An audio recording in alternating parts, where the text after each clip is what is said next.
Então vamos então para a nossa primeira questão de física, que é a 9. Lembrando que as 8 primeiras não são de física, as 8 primeiras são de didática, português, Estatuto da Criança e do Adolescente. Então a primeira de física é a 9. E ele fala aqui para a gente que um corpo se move uma trajetória circular com 10 metros de raio. Então vamos primeiro desenhar aqui a nossa trajetória circular. E aí ele fala que essa trajetória circular ela tem aqui um raio de 10 metros, que eu vou chamar de Rzão. Então a gente tem nossa partícula aqui, ó, você pode imaginar como se fosse uma bolinha, e ela está girando aqui, tanto faz a orientação, se no sentido horário ou anti-horário, mas ela está girando e ele fala que tem uma velocidade constante de 108 km por hora. Lembrando aqui que a rigor, ele deveria ter falado que o módulo da velocidade é constante, porque velocidade constante, se for o vetor velocidade que você está falando, aí o vetor velocidade está mudando. Por exemplo, aqui, ó, eu estou indo na tangente, né? Estou indo para cá. Se eu estou aqui ó, nesse ponto, estou indo para cá. Então, apesar de se você tiver um carro fazendo um movimento circular numa pista, né? Você vai olhar lá no velocímetro, vai estar sempre a mesma velocidade, 108 km por hora. Mas você está mudando o vetor velocidade. Ó, aqui está subindo, aqui está descendo. Mas o módulo pode ser constante. Acho que faltou esse detalhezinho aqui no enunciado, mas não tem problema. Aí ele pergunta para a gente qual que é a aceleração resultante desse móvel. Então, como o módulo da velocidade é constante, a gente não tem aceleração nesse sentido aqui do movimento. A gente só vai ter um tipo de aceleração, que vai ser a centrípeta, que aponta aqui para o centro, aceleração centrípeta. E a aceleração centrípeta, ela não muda o módulo da velocidade. Ela só muda a direção e o sentido. Então, a gente tem aqui a aceleração centrípeta e é isso que ele quer saber, qual é o valor da aceleração centrípeta. Aí é só você lembrar daquela equaçãozinha, que a aceleração centrípeta é igual a v quadrado sobre r. Aqui tem um detalhe, porque ele me dá a velocidade em km por hora. Então, tem que dividir por 3,6 para transformar para metros por segundo, mas é uma conta bem simples, isso aqui vai dar 30 metros por segundo, né? Deu um valor exato. Então, só a gente substituindo aqui, vai ser 30 ao quadrado, dividido por 10. Isso aqui vai ser 900 sobre 10, que vai ser igual a 90, não esquece da unidade, metros por segundo ao quadrado. Resposta letra D. Questão 10. Considere um experimento onde dois carrinhos semelhantes, ou seja, dois carrinhos iguais, estão se movendo em direção um ao outro com velocidade escalar igual. Então, você tem dois carrinhos aqui, ó, um na esquerda, um na direita, e ele fala que eles estão se movendo em direção ao outro com a mesma velocidade. Vamos chamar isso aqui de V. E aí ele fala, ó, quando esses dois carrinhos colidem, ricocheteando sem perda de velocidade escalar. Então eles colidem aqui, né? Colidem, e aí depois eles voltam. E ele fala pra gente que eles voltam com o mesmo valor de velocidade aqui, ó. E aí ele pergunta pra gente, é possível afirmar que a colisão é perfeitamente... E aí, né, ele pede para você escolher aqui. Mas vamos analisar, ó. Se a velocidade da ida e da volta é a mesma para os dois, a energia cinética se conservou, né? Porque vamos pensar aqui, ó. Calculando a energia cinética, mv quadrado sobre 2, é só você olhar aqui e você vai ver que vai dar o mesmo valor antes e depois.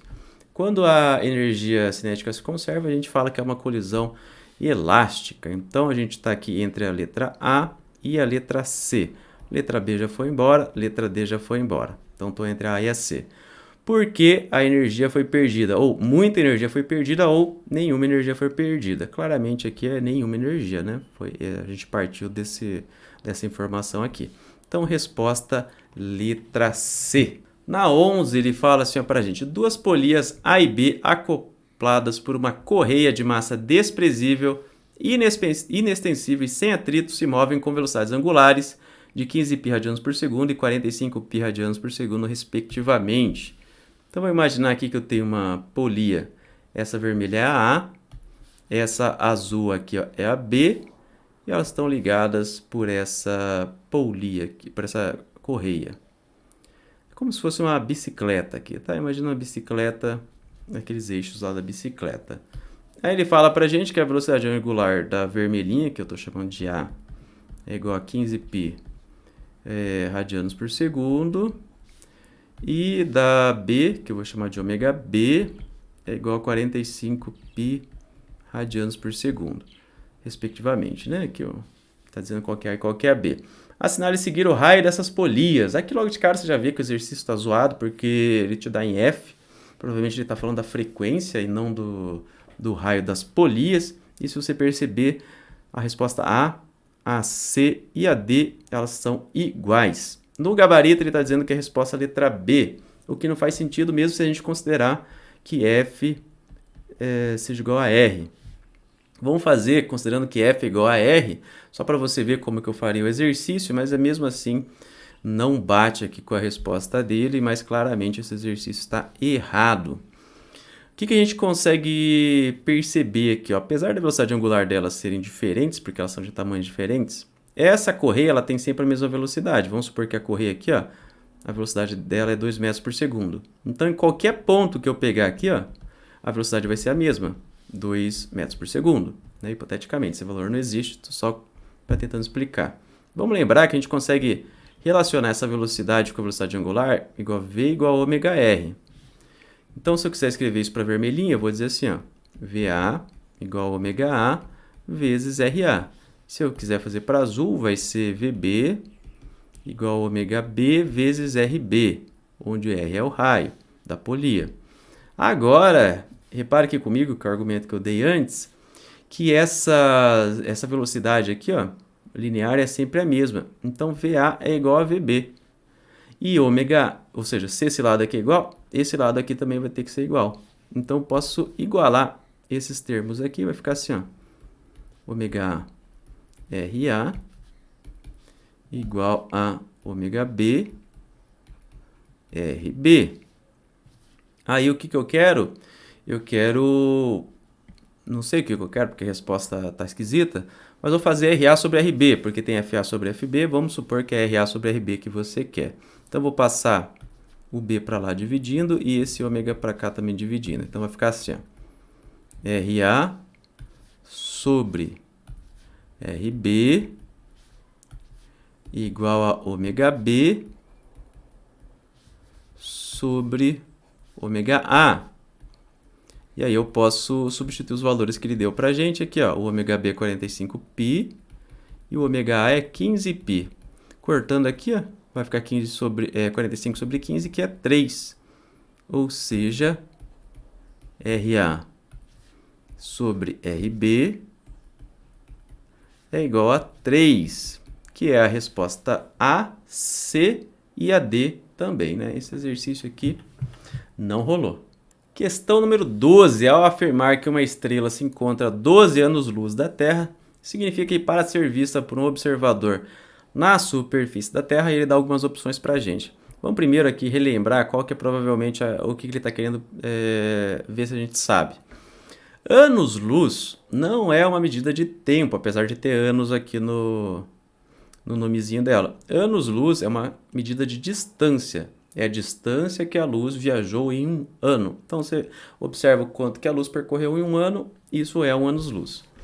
Então, todas as alternativas que disserem tempo de 12 anos-luz, já pode mandar embora, porque anos-luz é distância. Então, por exemplo, aqui, ó, letra B.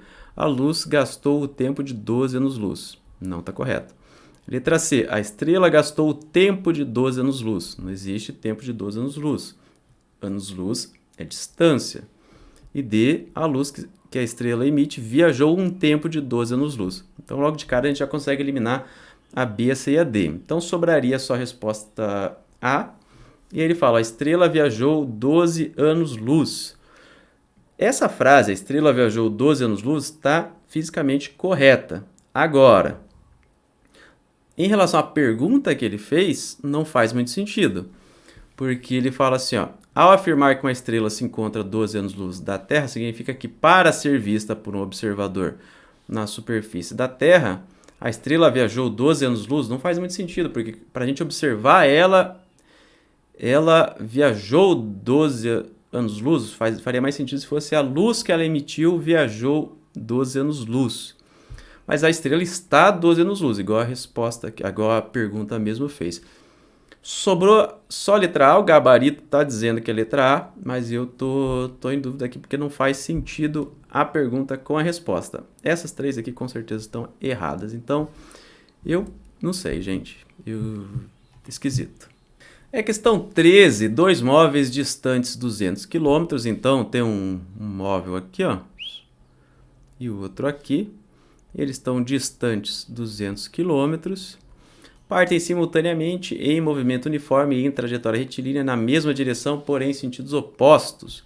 Então a gente tem duas opções aqui, ou eles podem estar indo para cá, ou eles podem estar indo para cá, não sabemos, o exercício já não diz para a gente, então já não tem como responder logo de cara. Os móveis apresentam velocidades de 72 km por hora e 25 metros por segundo. Lembrando aqui que 72 km por hora é a mesma coisa que 20 metros por segundo, só dividir por 3,6. O encontro desses móveis ocorrerá, de novo, não dá para saber se é a setinha vermelha ou a setinha azul. Vamos supor que seja azul, porque senão não tem encontro. Vamos olhar aqui, ó. Vamos só analisar um deles, tá? Tá 72 km por hora. A distância é 200 km. Claramente isso aqui vai ser menos de 3 horas, né? Se você está indo nessa... Vamos supor que esse aqui está parado, tá? Vamos desconsiderar essa velocidade. Não seria necessário, mas vamos desconsiderar só para entender que a gente não precisa fazer conta. Esse aqui está parado. Esse aqui está indo para cá com 72 km por hora. Então, se ele está indo 72 km por hora, quantas horas ele vai demorar para atingir os 200 km? Menos de 3 horas, né? 3 vezes 7, 21, 210 km. Então, em 3 horas ele percorre 216 km. Então, já sei que seria a letra C, menos de 11 horas, né? Porque eu tenho exatamente 10, mais de 11, menos de 11 e exatamente 10 horas e 30 minutos. Então, supondo que o enunciado tivesse dito que eles estão indo na mesma, estão indo para se encontrar, né? Que não necessariamente é verdade, seria a letra C, menos de 11 horas, não precisa fazer conta.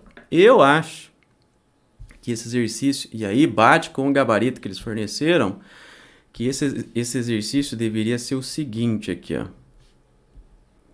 Aqui, ó. Esse está indo para cá com 20 metros por segundo. O que é o 20 metros por segundo? É esse aqui, ó, né? 72 km por hora. E esse está indo para cá com 25 metros por segundo. E aí tem essa distância de 200 km. E aí ele quer saber quanto tempo leva para eles se encontrarem. Repara que a diferença de velocidades aqui, ó, é 5 metros por segundo, né? 25 menos 20, 5 metros por segundo, que é a mesma coisa que 18 km por hora. E aí se você for ver por hora. E aí se você for ver quanto tempo leva, é só você fazer 200 dividido por 18. E 200 dividido por 18, eu fiz a conta aqui, dá 11,11 horas. Não é 11 horas e 11 minutos, tá? É 11,11 horas. Então é mais de 11 horas, aí daria a letra B, que é o que ele coloca no gabarito. Mas não é isso que o exercício está perguntando, né? Então, mais um exercício esquisito aí pra gente. 14. Um corpo em queda livre chega ao solo após 6 segundos. Se esse mesmo corpo se move em uma trajetória retilínea com a distância igual ao dobro da altura, mas de sua queda, e com as mesmas velocidades iniciais e finais, a aceleração desenvolvida na horizontal por esse corpo será... E aí ele dá que a aceleração da gravidade é 10 metros por segundo ao quadrado. É um exercício meio confuso, mas se organizar os dados dá para chegar na resposta. Então vamos primeiro analisar a queda aqui, ó. Na queda, ele fala para a gente que o tempo de queda é igual, chamar de T1, é igual a 6 segundos. E aí ele tem uma velocidade V0, que eu vou chamar de... É melhor colocar linha e 2 linhas, porque senão pode confundir depois. Então vai ser T'. Não é conhecida, mas a gente vai usar esse dado depois. A gente tem a velocidade final, que é V', e a gente tem o tanto que ele andou, que eu vou chamar de X'. Aí, na trajetória retilínea, vou chamar de reta, a gente não tem o tempo. Então, T', a gente não tem. A velocidade inicial, ele fala que é a mesma, ó. A velocidade... Cadê? Com as mesmas velocidades iniciais e finais, então a velocidade inicial é a mesma. A velocidade final também é a mesma, só que agora eu tenho uma distância de 2x'. Aqui eu tenho aceleração, que é a aceleração da gravidade. Aceleração linha igual a gravidade. E essa aceleração linha é o que eu quero saber. Então, a minha pergunta é essa daqui. Então, analisando aqui, ó, precisa de um pouco de experiência para você conseguir ver isso, algumas tentativas. Mas se você utilizar a equação de Torricelli, você consegue chegar na resposta. Vamos lembrar a equação de Torricelli. V ao quadrado igual a V0 ao quadrado mais 2A delta x. Então, vamos escrever isso tanto para a queda quanto para a reta.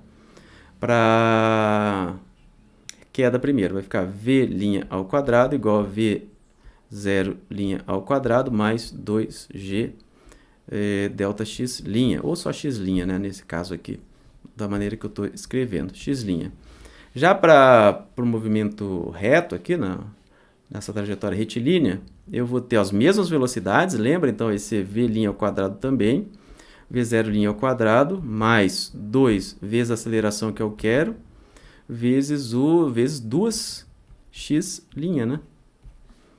Então, repara que esses dois valores aqui são iguais, né? Está escrito no enunciado, esse aqui é igual a esse aqui é igual a esse. Então, eu vou passar esse V0 para o outro lado, vai ficar assim, ó, V' ao quadrado menos V0' ao quadrado igual 2gx'. Vou fazer a mesma coisa com esse daqui. Vai ficar assim, ó, V' ao quadrado menos V0' ao quadrado igual a 2A' vezes 2x'. Repara que esse aqui, ó, esse termo é igual a esse termo aqui. Ou seja, esse termo é igual a esse termo aqui de baixo também. Então, eu vou igualar eles, vai ficar assim, ó, 2gx' igual a 2A' vezes 2x'. Posso cortar o x'. Vou multiplicar aqui, né? Vai ficar 2g igual a 4A'. Passo o 4 dividindo, eu vou ter que A', que é a minha resposta que eu quero, vai ficar 2 sobre 4g. Ou seja, g sobre 2, que é igual a 10 sobre 2, que é igual a 5 metros por segundo ao quadrado. Meio confuso esse exercício, mas dá para fazer. Resposta letra C. Questão 15. Durante uma aula de física experimental, apoia-se um corpo B de massa 2m sobre uma mesa de coeficiente de atrito 3 sobre 7m. Considere que o corpo B está preso por um fio inextensível de massa desprezível que passa por uma roldana que não apresenta atrito ao movimento e liga o corpo B de massa 3,3 meios de m. Considerando g igual a 10 metros por segundo ao quadrado, é possível afirmar que a aceleração do sistema vale... Logo de cara, você já consegue ver que não é possível afirmar nada, porque tem diversas maneiras que você consegue colocar esses objetos com os dados que ele colocou. Então, logo de cara, já podemos descartar esse exercício, mas eu vou resolver ele porque eu entendo o que ele está querendo dizer, apesar de que ele não está dizendo isso, eu entendo o que ele quer dizer porque a gente já fez muitos exercícios de física, né? Mas a questão em si não está coerente. Então, provavelmente, ele está dizendo que tem um bloquinho B aqui. E aí, você tem aqui uma cordinha, uma roldana aqui, ó.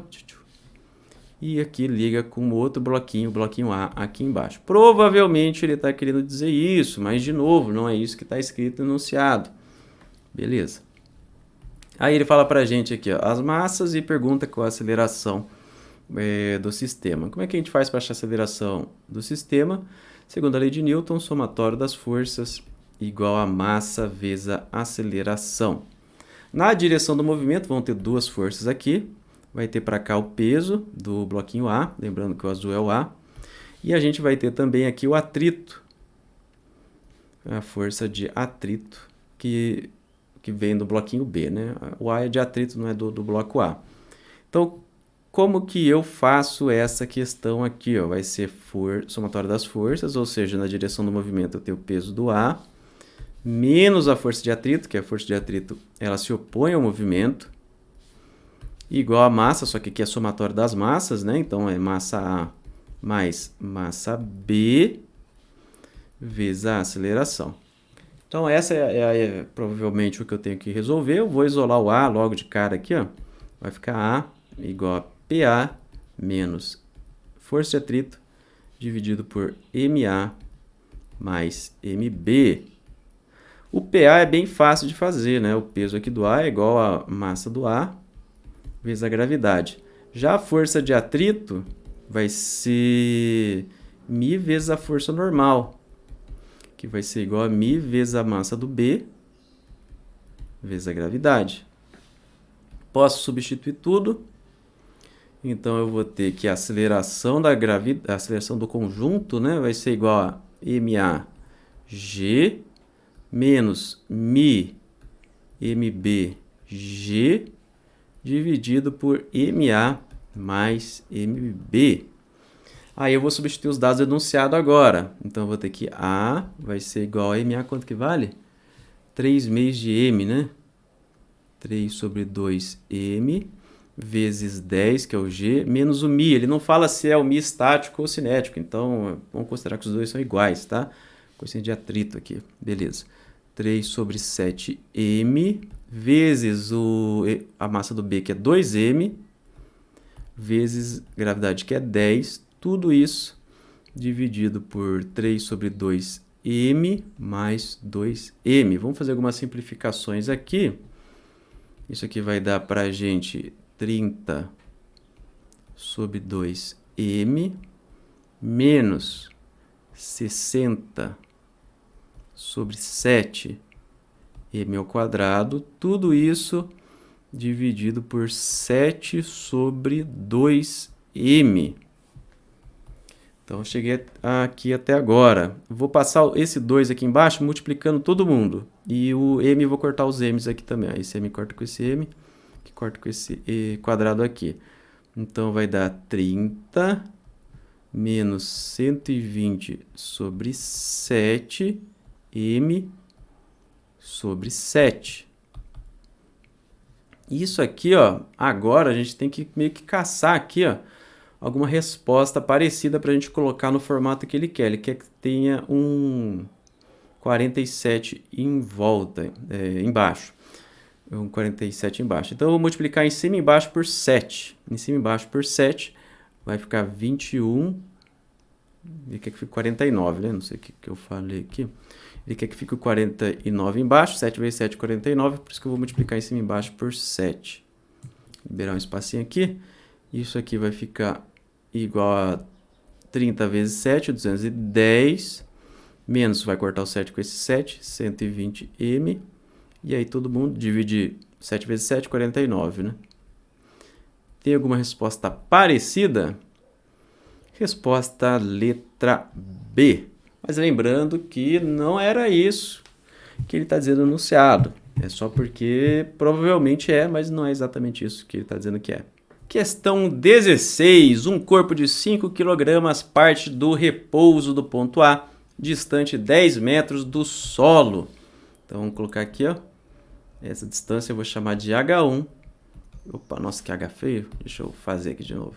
H1, que está a 10 metros do solo. E aí atinge o ponto C, que está aqui, ó, a 4 metros do solo, que eu vou chamar de H2. É igual a 4 metros. A gente pode imaginar que aqui seria o zero, tá? Ele não fala, mas pode imaginar. O desenho tá feio pra caramba, né? O desenho da prova consegue estar mais feio que o meu. Mas beleza. E aí ele fala que essa bolinha vem aqui, ó, e bate aqui na mola e deforma ela 20 centímetros. Então, esse ΔX aqui é igual a 20 centímetros ou 0,2 metros, já convertendo para o sistema internacional. Ele fala aqui, ó, considerando que a energia mecânica se mantém, o valor da constante elástica da mola é.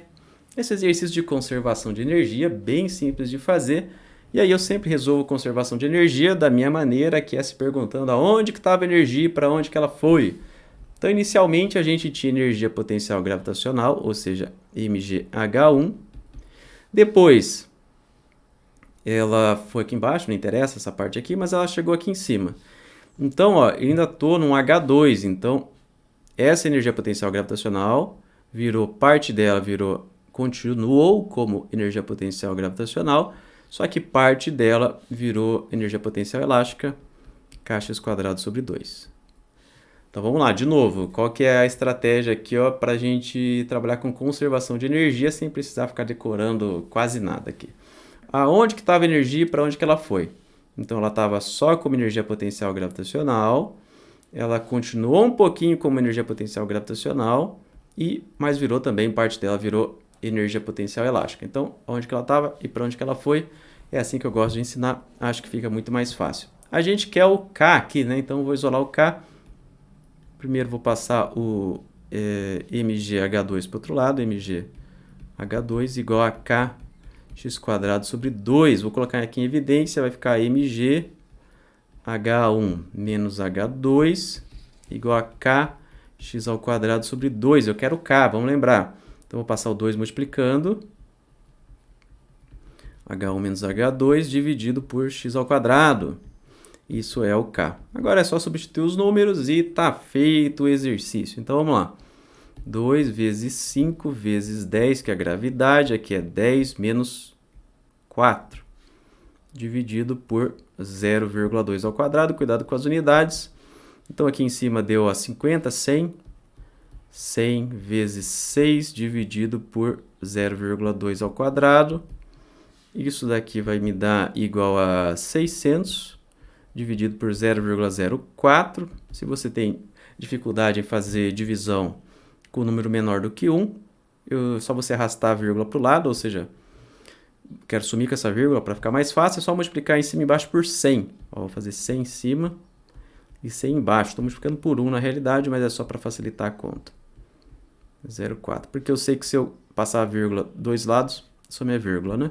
Então vai ficar 600, ou seja, 60.000 dividido por 4. Isso aqui é 15.000, né? Bem mais fácil. 15.000 newton por metro, não esquece da unidade. Resposta letra D.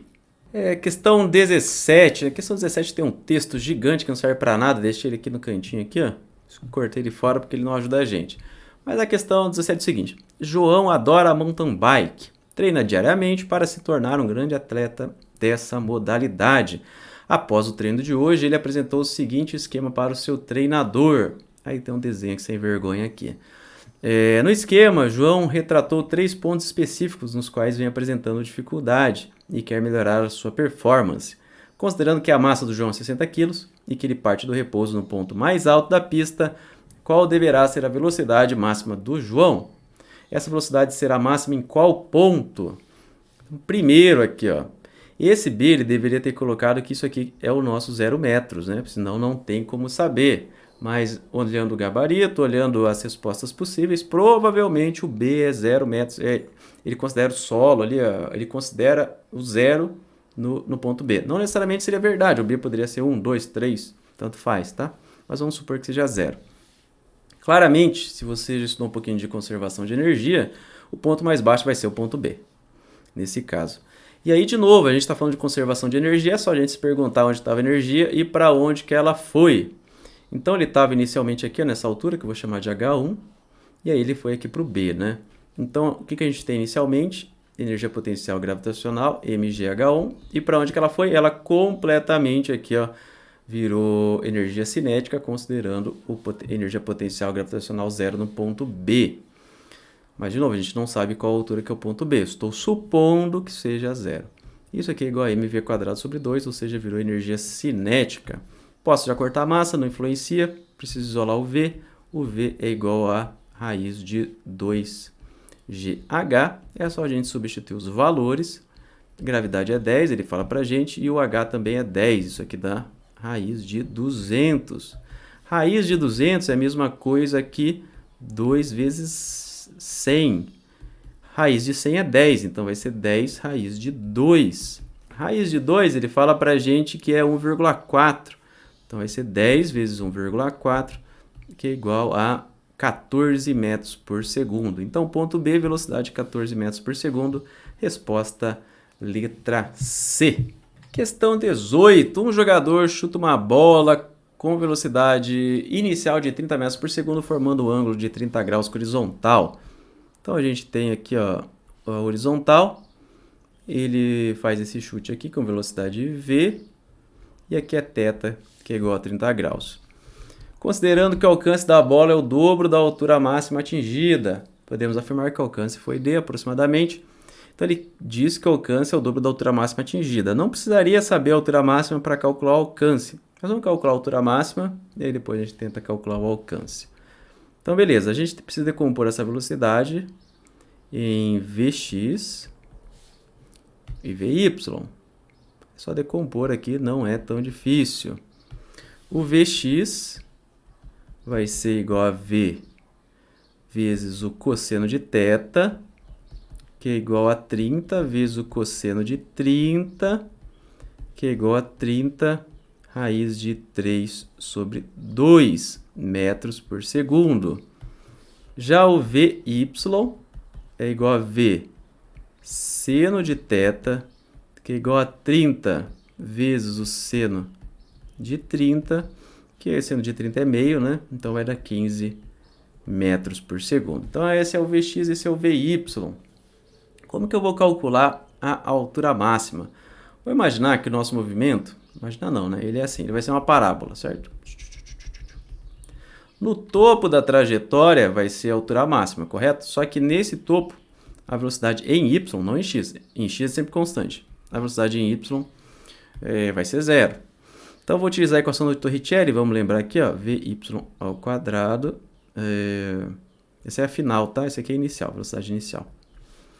Igual a V0y ao quadrado mais 2a delta y.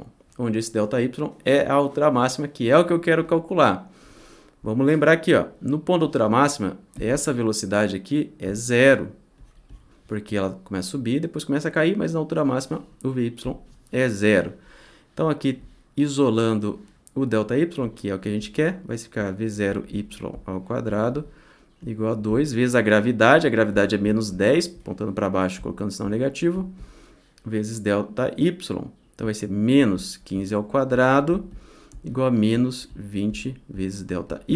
Ou seja, a altura máxima é igual a 15 ao quadrado dividido por 20. 15 ao quadrado é 225, se eu não estou enganado. Então, vai ser 225 dividido por 20. Isso aqui vai dar para a gente 11,25 metros. É isso, né? Acho que é. Talvez tenha erro de conta aí, mas não vai fazer diferença no nosso resultado, já vamos ver por quê.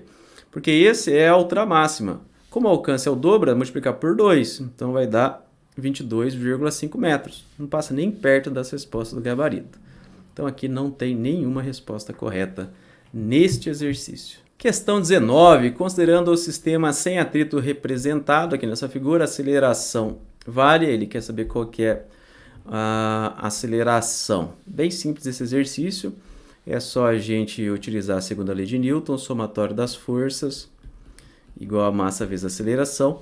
A única força aqui que faz o sistema se mexer, vamos esquecer a normal aqui, que o peso e a normal vão se cancelar, vai ser o peso do A.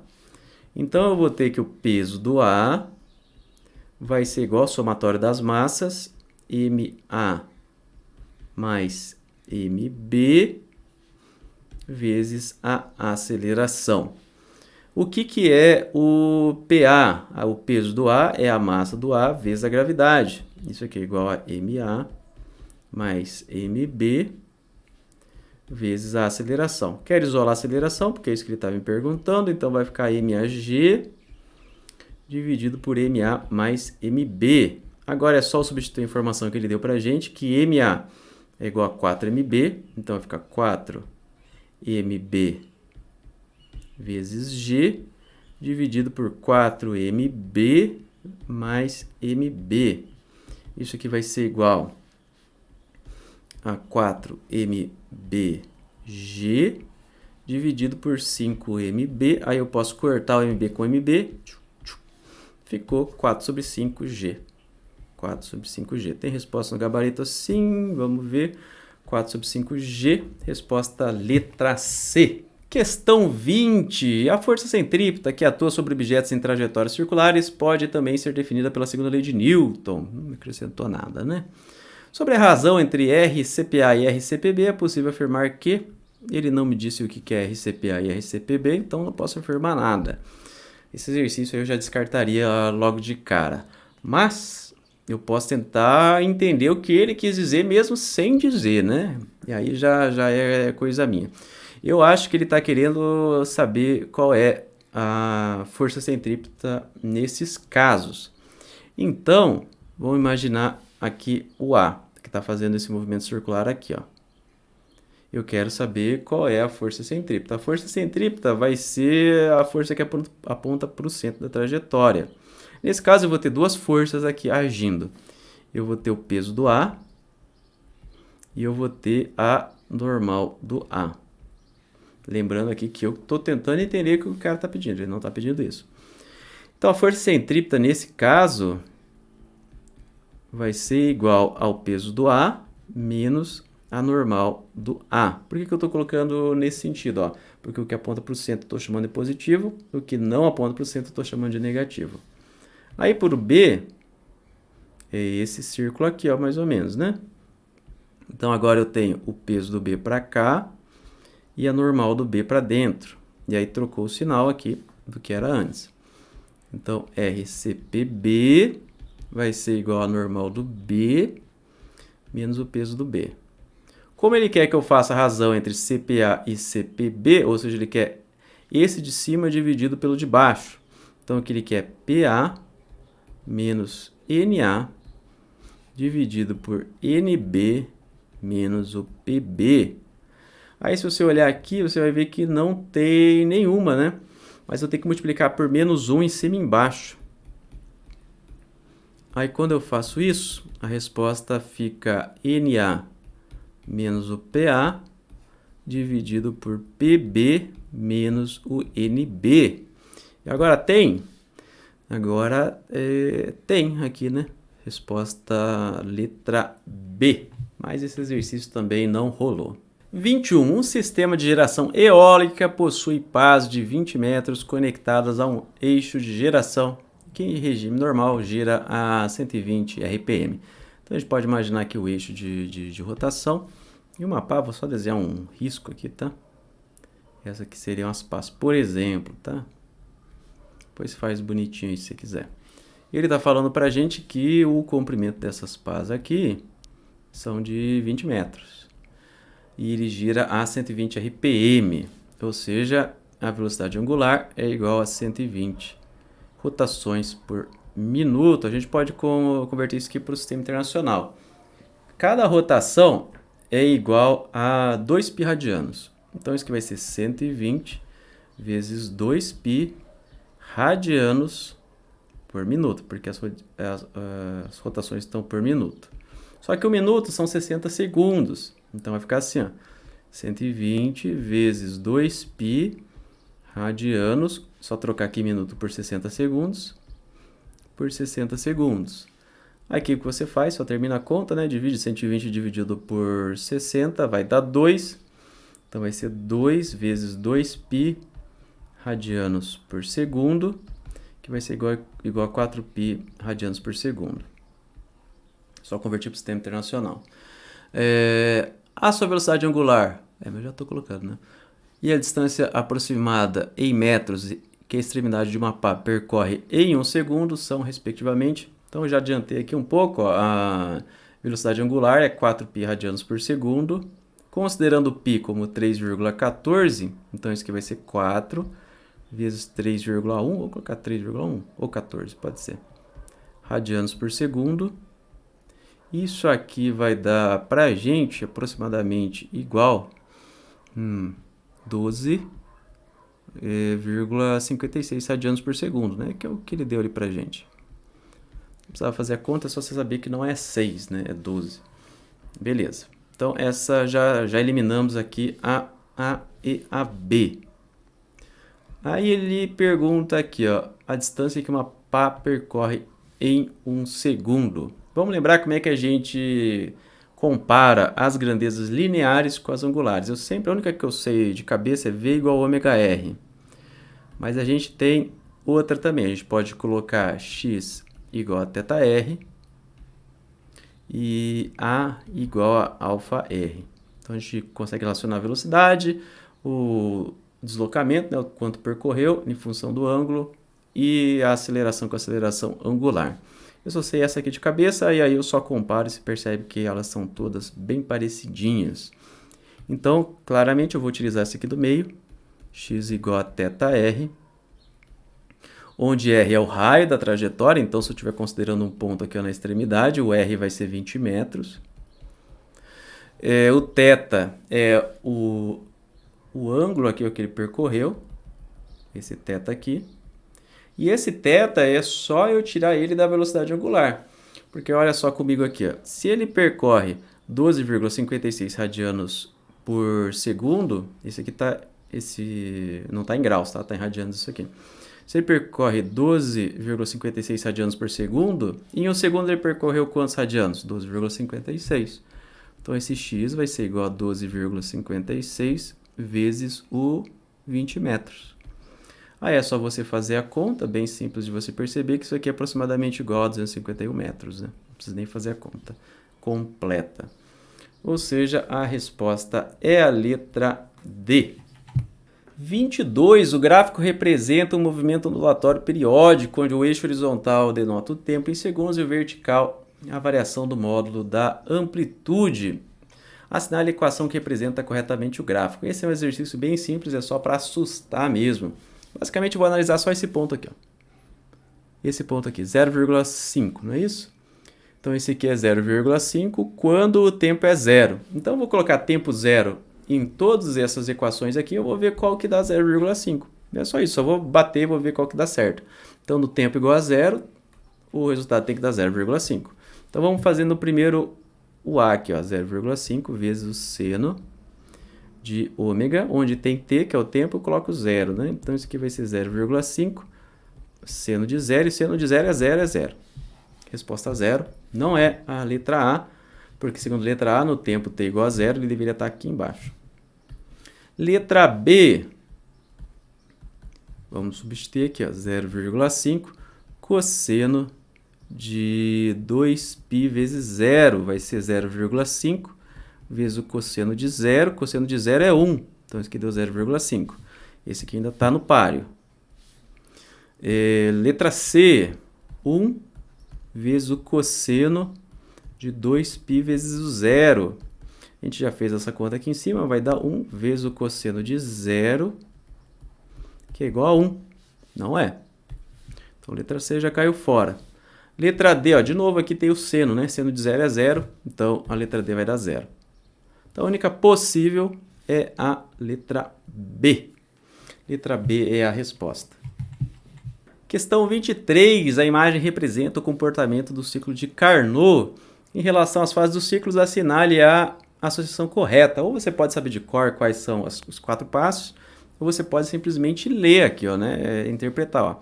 Aqui é volume, aqui é pressão, e essas aqui são isotermas, porque tem as temperaturas, né? Então, você sabe que aqui é a mesma temperatura, e nessa faixa aqui também é a mesma temperatura. Sabe disso só olhando no gráfico.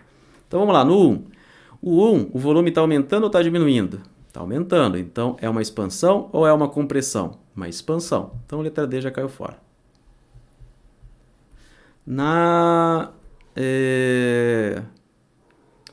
Vamos olhar aqui, ó. Ainda na 1. Essa é uma expansão, já concluímos que é uma expansão. Ela está numa isoterma, temperatura constante T1. Então, pode ser expansão adiabática ou expansão isotérmica? Claramente, expansão isotérmica, então letra A também foi embora. Agora aqui, ó, essa aqui é igual a essa, não adianta nada, o 2 é igual ao 2, não vai adiantar nada. O que muda é o 3 e o 4, então vamos olhar aqui no 3. 3 é uma compressão, o volume está diminuindo? O volume está diminuindo, é uma compressão, mas até aí não adiantou nada. Mas a 3 também está numa isoterma, então é uma compressão isotérmica e não uma compressão adiabática. Então B foi embora, só sobrou a letra C. Não precisava ter decorado, é só saber ler o gráfico.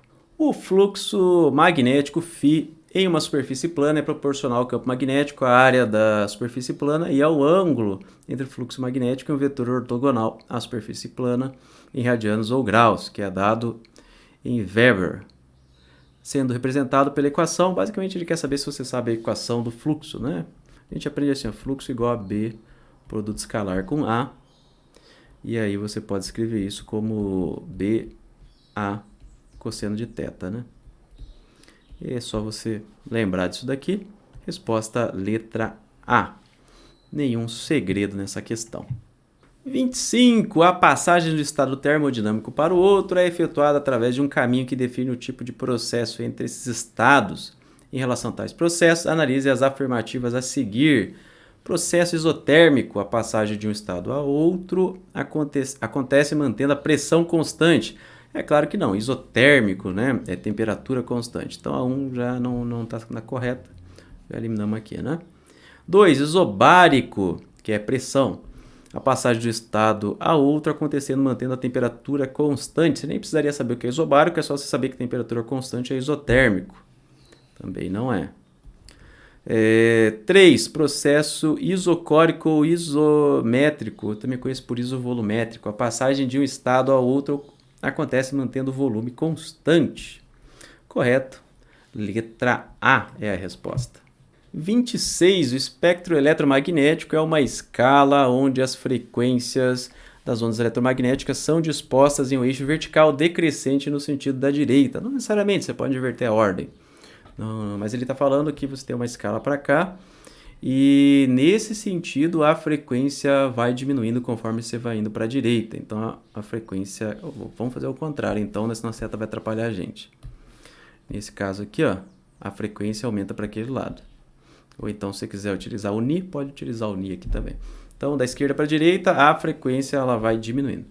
É isso que ele está dizendo para a gente.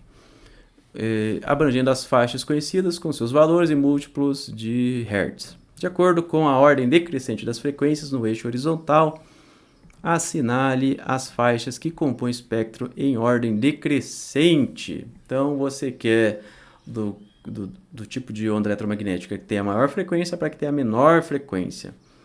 É um exercício que não é ruim, mas as alternativas são bem ruins. Por quê? Apesar do que o exercício está correto. Porque vamos pensar aqui, ó.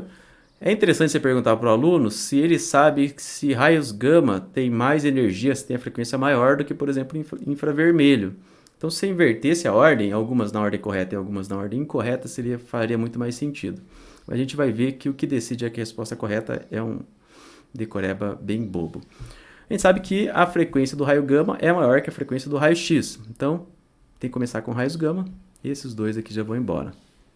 Aí vamos comparar. Raio gama, raio X, ultravioleta, infravermelho, micro-ondas. Até aqui está tudo igual. VHF e UHF.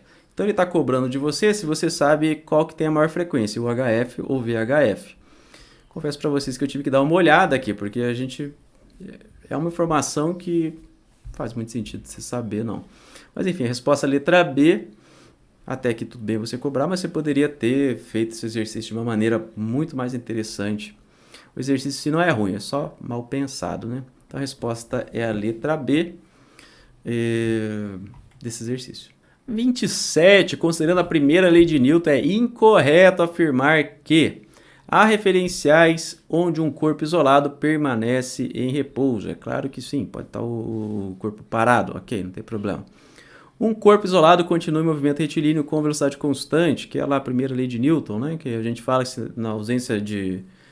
Se o somatório das forças é zero, ele continua com velocidade constante. Mesmo que essa velocidade seja zero, que aí a gente já cai na letra A. Letra C. Dizemos que um corpo está isolado quando a força resultante que atua sobre ele é nula. Por essa definição aqui eu não tinha certeza, mas se ele está dizendo, vamos tentar aceitar, não tem nenhuma besteira aqui muito, muito grande. Letra D. Em um referencial inercial, a aceleração de um corpo é inversamente proporcional à força resultante que atua sobre ele. Aqui sim a gente vê claramente essa aqui está errada, ou seja, é essa alternativa que você tem que marcar. Porque você sabe que F é igual a M vezes A, ou seja, a força é diretamente proporcional a A e não inversamente proporcional a A. Agora, eu não sei se isso aqui vem da primeira lei de Newton, eu acho que ela vem da segunda lei de Newton. Então fica aí o questionamento para vocês, mas a resposta é a letra D. Questão 28. A imagem representa um circuito de corrente contínua que se encontra em funcionamento alimentado por uma bateria de 9 volts, montado em uma bancada durante uma aula prática de física experimental e composto por uma malha contendo um resistor de 1 Kelvin e outro de 2 Kelvin, conectados em paralelo com um capacitor cerâmico de 1 picofarad. Aqui ó, já tem um erro, né? Porque a resistência é em ohm. Então, provavelmente aqui é 1000 ohms e aqui 2000 ohms. Mas não é isso que está escrito, a unidade está errada. Se fosse meu aluno, eu já tiraria nota. Mas vamos fazer exercício supondo que ele escreveu corretamente. Que esse aqui é 1 kΩ e esse aqui é 2 kΩ. Letra A não, 28. Qual é o módulo das grandezas medidas nos medidores X e Y? O medidor em X ele está em série, então a gente já imagina que ele está medindo a corrente, né? E aqui ou seja, um amperímetro. E o Y ele está em paralelo, provavelmente ele mede a diferença de potencial, ou seja, um voltímetro. Então é isso que ele está medindo. Ele quer saber a corrente aqui, e aqui é o... Ele quer saber a diferença de potencial nesse resistor aqui. A maneira mais fácil de a gente fazer isso é primeiro calcular a corrente que passa pelo circuito. Vamos lembrar lá que V igual a R vezes I, e aqui a gente consegue achar a corrente elétrica, a corrente. A gente tem essa diferença de potencial que é 9 volts. Vamos primeiro isolar, vai. Vamos colocar aqui, eu quero saber a corrente igual a V sobre R. Essa diferença de potencial aqui é da bateria, que é 9 volts, supondo uma bateria ideal. E aí, não vou colocar o V aqui, senão vai confundir. E aí a gente tem a resistência, como essas resistências elas estão em série, é só somar, né? Lembra a associação de resistores, se estão em série, é só você fazer R1 mais R2 mais R3 e assim por diante. Então é só somar o R1 mais R2. Aí o capacitor. O capacitor ele só vai fazer diferença se ele, na hora que você liga e desliga o circuito. Se o circuito já está funcionando há um bom tempo, ele não vai fazer muita diferença, a não ser que ele esteja em série, aí não passa corrente nenhuma. Só na hora de carregar e descarregar. Mas nesse caso, esse capacitor aqui está só para iludir a gente, enganar a gente. Então isso aqui vai ser 9 sobre 1000 mais 2000, que é igual a 9 sobre 3000, que é igual a 3 vezes 10 na menos 3 amperes. Então, essa é a corrente que passa pelo circuito, 3 miliampere, né? Por isso tem esse Mzinho aqui pequeno, 3 miliampere. Então, logo de cara aqui já foi para o saco a B e a C. Estamos só entre a A e a D. Vamos ver o que ele mede aqui agora no medidor Y. Ele mede a diferença de potencial. De novo, eu vou aplicar a mesma equação, só que agora eu vou aplicar só para esse resistor aqui. A gente sabe que a corrente é a mesma em todo o circuito, então a corrente não muda, o que vai mudar é a diferença de potencial que atravessa a queda de voltagem, né? Tem gente que chama assim, que atravessa esse resistor. Então vamos lá, V igual a R vezes I, e eu quero saber o V.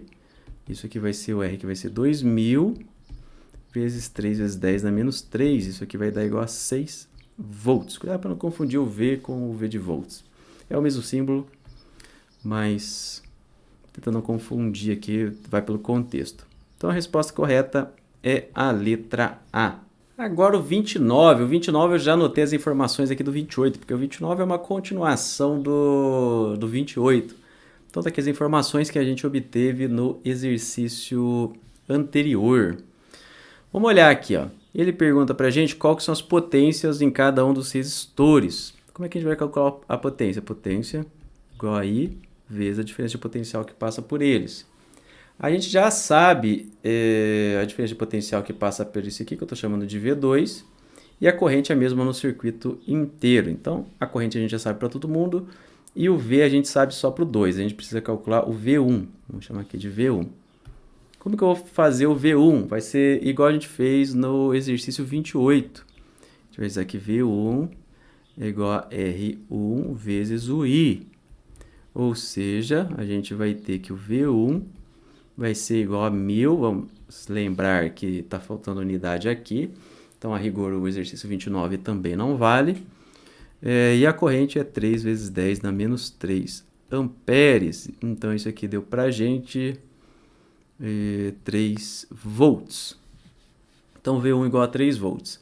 Então, agora é só fazer, ó, P1 igual a I vezes o V1, que é igual a 3 vezes 10 na menos 3 vezes 3, que é igual a 9 vezes 10 na menos 3 watts. E o P2 é igual a I vezes o V2, que é igual a 3 vezes 10 na menos 3, vezes o V2, que é 6. Isso aqui deu 18 vezes 10 a menos 3 watts. Ou seja, a resposta é a letra D. 30. Pedro comprou um forno elétrico de potência 5 kW. Se ele usar o forno diariamente durante 3 horas, qual o valor acrescido na sua conta de energia? Sabendo que a concessionária cobra 60 centavos o quilowatt-hora por mês. Está meio confuso esse por mês aqui. Eu vou imaginar que ele quer saber quanto que ele está gastando de dinheiro por mês com esse forno elétrico dele aqui, que ele deve ser um padeiro para usar todo dia 3 horas, né? Então vamos lá, ó, a potência é 5 kW, ele usa 3 horas. Então por dia ele usa 5 kW vezes 3 horas. Isso deu 15 kWh. Aqui dá pra gente brincar com as unidades aqui, ó, mas como já está tudo em kWh, não tem problema. Essa unidade aqui já vai ajudar a gente bastante. Então ele consome 15 kWh. KWh é energia, não é potência, já é uma unidade de energia.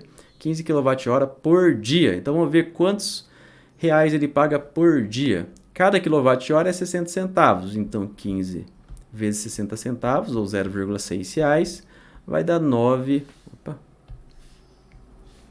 vai dar R$9 por dia.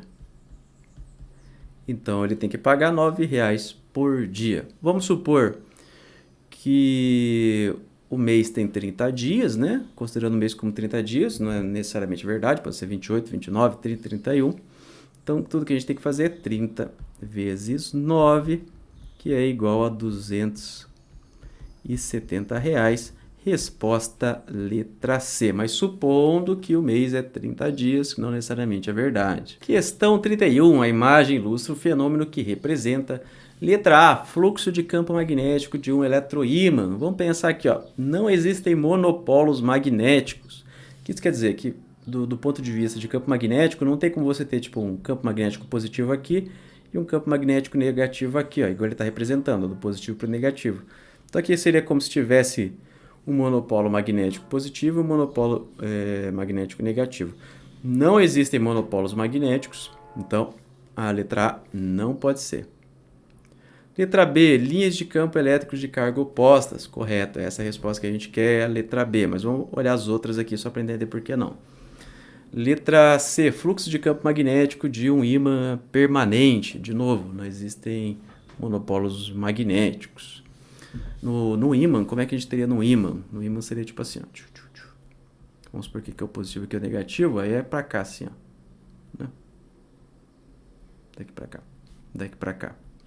É assim, né? Ele não poderia estar separadinho assim. Letra D, linhas de campos elétricos de carga do mesmo sinal. Se você tivesse cargas de mesmo sinal, vou imaginar que fossem positivas, mas poderiam ser negativas. Aí eles iam se repelir, né? Ia ficar assim, ó.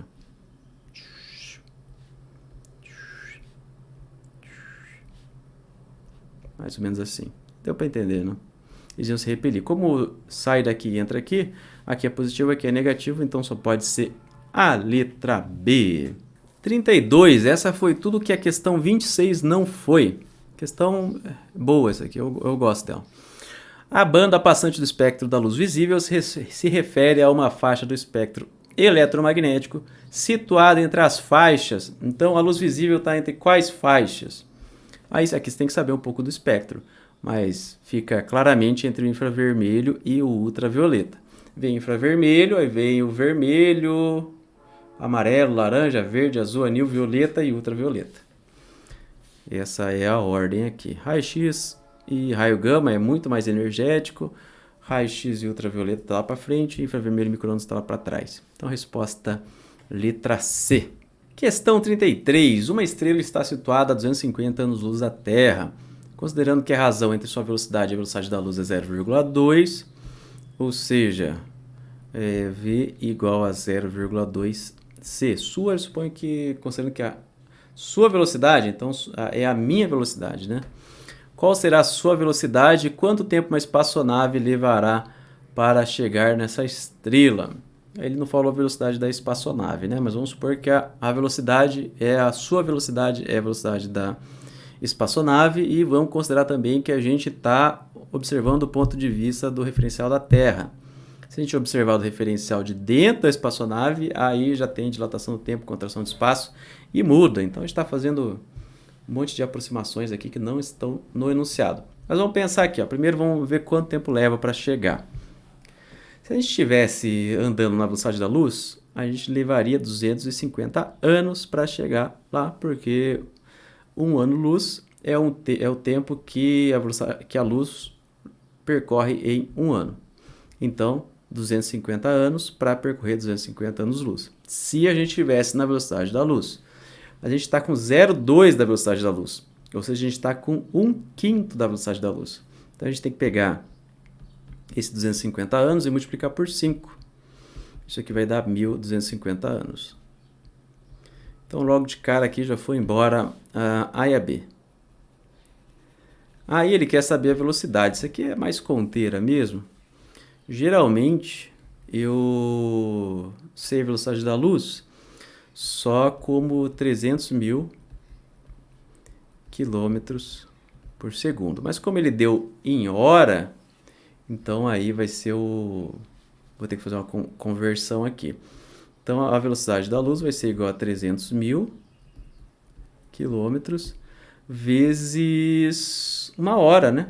E uma hora quanto que eu percorro? Uma hora são 3.600 segundos. Então isso aqui vai ser quilômetros por hora. Preciso fazer essa conta aqui, ó. Vai ser 108. Estou multiplicando 3 pelo 36. E aí sobra os zeros, né? 0, 0, 0, 0, 0, 0, 0. Um ponto aqui, um ponto aqui, um ponto aqui. Quilômetros por hora. Isso é a velocidade da luz. Agora eu preciso dividir por 5. Porque eu estou a 1/5 da velocidade da luz. Aí aqui você já não precisa fazer a conta, né? Só você ver. Dividir por 5 vai dar aproximadamente 200, né? É o que faz mais sentido, então a resposta é a letra D. Não precisa sempre fazer a conta completamente, né? 34. Um veículo se move no plano cartesiano da imagem, cuja trajetória é definida pela equação da reta y igual a 0,75x, com velocidade constante de 100 km por hora. Assinale o deslocamento e o tempo de percorrido entre os pontos A e B, respectivamente. Primeiro vamos calcular aqui a distância entre os pontos. Se você olhar aqui pelo eixo, aqui, ó, eixo X, você vai ver que essa distância daqui para cá, ó, é 4 km, né? 4 km. E essa daqui, ó, é 3, ó, de 3 a 6, 3 km. Aí é só você utilizar o Pitágoras ou perceber que esse é o famoso triângulo 3, 4, 5. Então aqui só pode ser 5 km, né? Aí logo de cara, se só tem uma resposta, já sabe que a resposta é a letra C. Mas vamos calcular o tempo só por desencargo de consciência. Ele fala para a gente aqui o tempo percorrido. Então eu estou a 100 km por hora e eu tenho que percorrer 5 km. Vamos lembrar aqui, ó, V, se a velocidade é constante, é igual a ΔX por ΔT. Eu quero saber o ΔT. Isso aqui vai ser igual a ΔX sobre V. O ΔX é 5 km e aqui é 100 km por hora. Então isso aqui vai dar para a gente 0,05 horas. Então 0,5 horas. Ou 1 hora dividido por 20. 1 hora tem 60 minutos. Se eu dividir 60 minutos por 20, 60 dividido por 20 vai ser igual, ou multiplicar por 0,05, pode multiplicar se você quiser, isso vai dar para a gente 3 minutos, que bate ali na letra C exatamente. Questão 35. A ótica é uma área da física que estuda os fenômenos envolvendo a propagação da luz e suas propriedades. Em relação aos princípios fundamentais da ótica, assinale a afirmativa correta. O princípio da independência dos raios de luz estabelece que a luz sempre se propaga em linha reta. Não é isso, né? Independência é que quando eles se cruzam, nada acontece. B. A reversibilidade da luz não permite que, quando vemos alguém através de um espelho, essa pessoa também não será capaz de nos ver. É claro que quando uma pessoa vê você no espelho, você também consegue ver a outra pessoa no espelho, né? Isso aqui a gente sabe que essa informação a gente sabe que está errada. C. O princípio da reversibilidade da luz atesta que a luz é reversível, isto é, raios de luz sempre serão capazes de fazer exatamente o mesmo caminho na direção inversa. Tá certo isso aqui? E a D, só por desencargo de consciência. O princípio da propagação retilínea preconiza que os raios da luz são independentes, podendo se cruzar, o que não ocasiona nenhum tipo de mudança em relação à direção seguida por eles. Esse aqui é o princípio da independência, né? Então a resposta é a letra C. 36. Um móvel se desloca conforme o gráfico representa a sua posição durante o deslocamento em metros em função do tempo em segundos. Como aqui nesse gráfico a gente só tem linhas retas, ó, linha reta, linha reta, linha reta, a gente sabe que a velocidade é constante, ou seja, a aceleração é zero. E aí a gente pode utilizar que velocidade é igual a ΔX por ΔT. Ah, mas quando que isso não seria verdade? Vou imaginar que fosse assim, ó, por exemplo, ó, uma equação de segundo grau. Aí teria aceleração. Aí não daria para utilizar isso daqui. Mas vamos utilizar essa equaçãozinha. Então, para o A, o VA vai ser igual ao ΔX em A. O que é o ΔX? É esse aqui, ó, 40 metros, né? De 20 até 60, 40. Já o tempo aqui, ó, é de 1 até 5. 1 até 5 são quantos segundos? 4 segundos, deu uma velocidade de 10 metros por segundo. Já no B, na etapa B aqui, no trecho B, eu vou de 60 até o 100. Então, são, de novo, 40 metros, né? 60 100, 40, só que quanto tempo? 1 segundo. Então, são 40 metros por segundo. E na C aqui, ó, o deslocamento se mantém sempre o mesmo aqui, né? Então, a velocidade é zero. Então, é nula. Então, vamos de trás para frente. A velocidade C é nula, então as duas de baixo vão embora. Aí a gente sabe que a velocidade B é 40 metros por segundo, então já é essa aqui, ó. Essa aqui já vai embora. Ah, mas aqui é 36 km por hora e não 10 metros por segundo. Lembra que 10 metros por segundo é a mesma coisa que 36 km por hora. Então, resposta letra A. 37. O desenho retrata a trajetória de um objeto registrado por uma câmera estroboscópica, aquela que fica piscando, né? Com intervalo de disparo constante. Então, ele está dizendo aqui como ela está se deslocando e tem intervalos de tempo entre cada uma dessas fotos. A partir do registro, analise as afirmativas a seguir. Então, vamos pensar aqui, ó. No primeiro intervalo de tempo, vamos supor que seja 1 segundo, tá? Só para entender. Ela andou 10 metros. No segundo intervalo de tempo, que também é 1 segundo, andou 20 metros. E assim por diante. Aqui 40 metros, 80 metros. Então, você pode perceber que ela está andando cada vez mais rápido, esse objeto. Está andando cada vez mais rápido. Vamos analisar aqui, ó. O movimento é acelerado, porque ele está andando cada vez mais rápido, quer dizer que a velocidade está mudando, está aumentando nesse caso. O móvel está diminuindo a velocidade? Não está diminuindo, porque o sentido do movimento é para a direita e como ele está cada vez percorrendo mais distância no mesmo intervalo de tempo, a velocidade está aumentando. Aí nas 3 ele fala a taxa de variação da aceleração é 50%. E eu, ser bem sério com vocês, não entendi o que essa afirmação quer dizer, não. A taxa de aceleração é de 50%. Não consigo pensar aqui facilmente em nenhuma equação para conseguir achar a variação de aceleração, né? Porque aqui muda a aceleração, não é só que tem aceleração. A aceleração ela também está aumentando. A aceleração está aumentando sim, por quê? Se ela não estivesse aumentando, aqui seria 10, 20, aí seria 30, 40, 50, 60.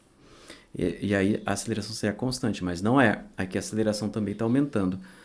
Mas eu acho que a taxa de variação é de 100%, porque está duplicando, mas eu não tenho certeza. Mas 50% com certeza não é.